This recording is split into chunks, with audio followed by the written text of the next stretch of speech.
नमस्कार दर्शकों, पंडित ज्योतिष चैनल में आप सभी का हार्दिक स्वागत है। आज मैं आपको काली चौदस पे काली माता का काजल कैसे तैयार करना है, यह काजल आपको बुरी नज़र से बला से बचाएगा, बताने जा रहा हूं। वीडियो पूरा अंत तक देखिए एवं वीडियो देखने से पहले हमारे चैनल को सब्सक्राइब कीजिए, वीडियो लाइक कीजिए। व्हाट्सएप, फेसबुक, इंस्टाग्राम एवं सभी प्रकार की सोशल नेटवर्किंग साइट्स पर हमारे वीडियो को अधिक से अधिक शेयर भी कीजिए और साथ ही सब्सक्राइब बटन के बराबर में जो बेल आइकन है उसको दबाकर ऑल नोटिफिकेशंस को ऑन कर लीजिए, जिससे कि सनातन धर्म से संबंधित सभी प्रकार की जानकारी एवं वीडियो आपको मुफ्त में समय से प्राप्त हो सके। दर्शकों, आने वाली 30 अक्टूबर को काली चौदस है, तो काली चौदस के दिन आप यह काजल बनाकर जरूर तैयार रख लेना।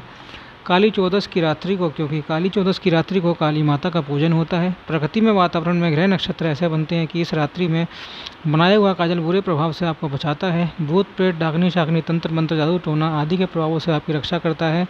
ऐसा सहयोग बनता है। इस योग और नक्षत्र में अब देखिए हमने दिया लिया हुआ है, एक तो दो साइड में रखा हुआ है। आप लोग इसकी जगह पर ईंट भी रख सकते हैं और बीच में एक दिया रख सकते हैं। और बीच में एक दिया रखा हुआ है, मोटी सी बत्ती लगाई हुई है। इसके अंदर ही कार्बन इकट्ठा होगा, लेकिन ध्यान रखिए कि बीच में ही आपको ये जो दिए की लो है बीच में ही लगे, ताकि चारों तरफ यह काजल इकट्ठा हो सके।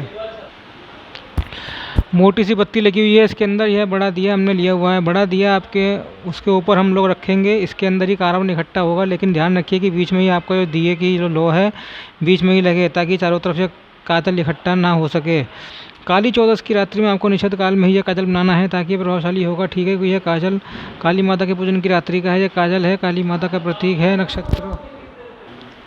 नक्षत्रों के प्रभाव से इसके अंदर ऐसी शक्ति आ जाती है कि काजल आप यदि सुरक्षित रहते हैं। ठीक है, तो अभी हम लोग देखेंगे काजल कैसे बनाना है। इसके अंदर हम सरसों का तेल डाल देंगे, अच्छी तरह से इसे भर देंगे। सरसों का तेल डालने के बाद इस बत्ती को आप अच्छे से भिगो लेना, ताकि ये अच्छे से जले। अब देखिए हमें इसमें गैप बनाया हुआ है, इसको हम लोग जला देंगे। हमने जला दिया। अब इसको थोड़ा सा पीछे करेंगे। अब इस प्रकार से जो दूसरा बर्तन है मिट्टी का, उसके बीच में लगाना चाहिए। ये लव और ये लव इस बीच में सटा होना चाहिए, इस बात का ध्यान रखिए। कई लोग बर्तन ऊंचा रख देते हैं, उनके जो दिए की लो है वो ना सटी हुई होती है, ना काजल ठीक से तैयार होता है। आप लोग रखिएगा सही से, बीच में जो हिस्सा है वो टच होना चाहिए। अग्नि जो जल रही है वो टच होनी चाहिए इसके अंदर, इस प्रकार से आप रखिएगा। ठीक है, ये देखिए यहाँ से भी आपको दिखाने का प्रयास करता हूँ। इस प्रकार से आपकी ये लो ऊपर रखा हुआ बर्तन है, इसके अंदर टच होना चाहिए। अब हम इसको ऐसे ही रख लेंगे। तो तैयारी करके आप निषद काल से कुछ ऐसे पहले ही आप जला लेना। ठीक है, ताकि पूरे निषद काल तक ये बत्ती जलती रहे और इसके अंदर काजल इकट्ठा होता रहे। जब निषद काल पूरा हो जाएगा तब आपको हटाना है। ठीक है, अब नहीं हटाना चाहें तो भी रहने दीजिए रात भर, क्योंकि ये जल जाए पूरा दिया तो ज़्यादा काजल इकट्ठा होगा, तो आप इसे सुबह से भी हटा सकते हैं। भाव यही है कि आपको निषद काल के अंदर शुरू कर देना है। जो भी काजल इकट्ठा होगा वही आपको रखना है। यदि आप ज़्यादा सुबह तक रखना चाहते हैं तो कोई बात नहीं, क्योंकि यह बनाया हुआ काजल तो इसके अंदर मिक्स ही है। ठीक है, इस प्रकार से मैंने रखा है। अब लोट ऊपर टच हो रही है, इस प्रकार से आपको रखना है। कई लोग स्टील का प्लेट भी रखते हैं, तो मैंने देखिए यहाँ पर मिट्टी का बर्तन उपयोग किया है। यदि स्टील का रखना चाहे तो स्टील से बढ़िया आप लोग डायरेक्ट जो है लोहे का बर्तन रख लेना, और जो ज़्यादा फ़ायदेमंद होगा। लेकिन मैं कहूँगा ऐसी ही मिट्टी का बर्तन आप लोग रखिएगा, क्योंकि प्राचीनतम जो हमारी संस्कृति बना रही है वही हमें करना चाहिए।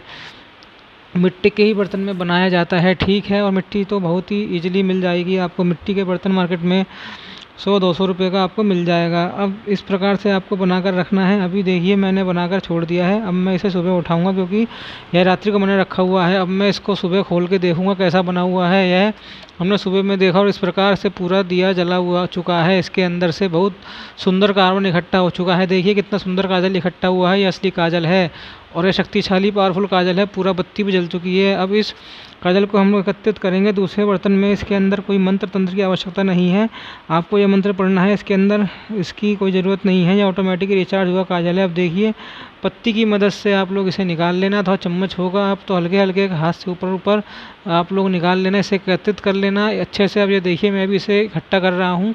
इस काजल को इकट्ठा करने के बाद आप अच्छे से इसे मिलाकर दूसरे बर्तन में ले लेना। किसी भी स्टील के बर्तन में तो कांच के बर्तन में आप रख लेना, क्योंकि ये लंबा समय तक आपको रखना होगा। आप इसे रोज़ आंचना चाहें आँखों में तो आप लगा सकते हैं। किसके घर के छोटे बच्चे होते हैं इनको रोज़ नज़र लगती है, दवा तो आए दिन नज़र लगती रहती है, तो उनके लिए यह काजल आप लोग बनाकर रख लेना घर में, और उनके लिए तो यह वरदान स्वरूप हो जाएगा। आपको भी शंका हो कि हमें बुरी नज़र लग गई है, आए दिन तो यह काजल आप लोग उपयोग करना। आँखों में भी ओझ सकते हैं, अथवा तो आप इसे तिलक भी कर सकते हैं। तिलक किया जाता है, तिलक भी करना चाहिए, इसका कर सकते हैं। अब लोग देखिए हमने अच्छी तरह से इसमें से निकाल दिया है। इसमें बर्तन में अब हम लोग इसके अंदर घी मिलाएंगे, घी मिला सकते हैं इसके अंदर आप लोग, अथवा तो ओरिजिनल सरसों का तेल हो तो वो भी आप लोग मिला सकते हैं। घी में भी कहूँगा ना, गाय का शुद्ध घी होना चाहिए। यदि घी आपका पुराना हो, ख़राब हुआ ना हो, बदबू देने वाला घी ना हो, अच्छा घी हो, या तो प्राचीन पुराना घी हो, तो ताज़ा घी हो तो ठीक है। तो पुराना घी जो मिट्टी के बर्तन से पहले रखे जाते थे, यदि वह आपको मिल जाए तो आँखों के लिए सबसे बेस्ट है वो। अब इसके अंदर हम लोगों के पास नया घी है, गाय का ही घी है, तो हम लोग इसके अंदर हाथ से मिला रहा हूँ मैं, लेकिन आप चम्मच से मिला लेना, बाद में हाथ से जल्दी छूटना नहीं है। तो आप चम्मच का उपयोग करना, मुझे भी वीडियो बनाना है, तो अभी फ़िलहाल मेरे आसपास नहीं था चम्मच, तो मैंने हाथ में ही इसे मिक्स कर दिया है।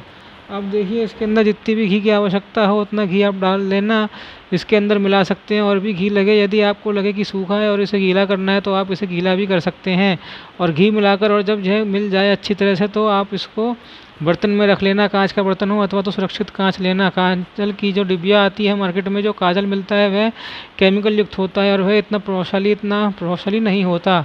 यह तो ग्रह नक्षत्रों में बनाया गया काजल है, बहुत ही आर्थिक प्रभावशाली होगा, इसका कोई मंत्र तंत्र इसके अंदर बोलने के बढ़ने की आवश्यकता नहीं है। ऐसे ही काली माता की शक्ति इसके अंदर विद्यमान हो जाती है, इसलिए इस रात्रि को काली चौदस कहते हैं, ठीक है। अब इसे इस प्रकार से आप लोग बना लेना और इसे रख लेना। लेकिन यह आपको कब बनाना है, निषेध काल से पहले आपको बताना शुरू कर देता हूँ। निषेध काल भर चलने देना है, निषेध काल ख़त्म होने में भी आप लोग उठा सकते हैं और सुबह तक का वेट भी कर सकते हैं, सुबह में भी उठा सकते हैं। तो निषेध काल का जो समय है आपको डिस्क्रिप्शन में दे दूंगा, उसका समय कब, कहाँ पर, किस राज्य में, किस हिसाब से। यदि आपके राज्य का समय नहीं है तो उसके अंदर तो मुझे कमेंट में पूछिएगा, मैं आपको बता दूंगा। वैसे एक वीडियो पहले भी मैंने बना रखी है, उसमें निषेध काल का मैंने टाइम डिस्क्रिप्शन में डाल रखा है। ओम नमो नारायणाय, ओम नमो भगवते वासुदेवाय।